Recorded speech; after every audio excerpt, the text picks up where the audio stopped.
মানে হকারি করি চটপটি fuchka ice cream coffee burger এগুলা আপনি জিনিসটা ফলো করেন ফলো করলে তো বুঝতে পারবেন জোর করে দেয় না কি করে দেয় আপনি দেখতে পারবেন এই যেমন আমার জিজ্ঞাসা করছেন জিনিসটা ফলো করলেই বুঝতে পারবেন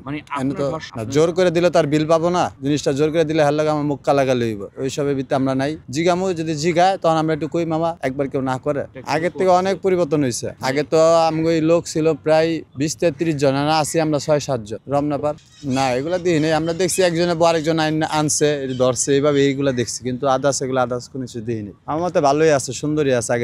আগের তুলনার থেকে অনেক সুন্দরই আছে আনি আইনা বিক্রি করি বাইরের থেকে আইনা পার্কের ভিতরে অর্ডার নিয়ে বাইরের থেকে বাইনা দিয়ে দিই না যেমন একটা ক্যান আছে 40 টাকা এই যে রেট দেখেন এনতে 20 টাকা নয় বাড়তি রাখুন ঘুরা বেশি 10-20 টাকা তো বেশি বেচমি নাহলে তো আমার পেট চলবো না হয় 15-20 টাকা সেল কাস্টমারে বইলে এলো মামা রেট আছে 40 টাকা দেখতেছে না তারা উড়াইতাছি না বললে নি আমরা মামা 10-20 টাকা বাড়তি রাখুমি মামা ঘুরা বেশি তার জন্য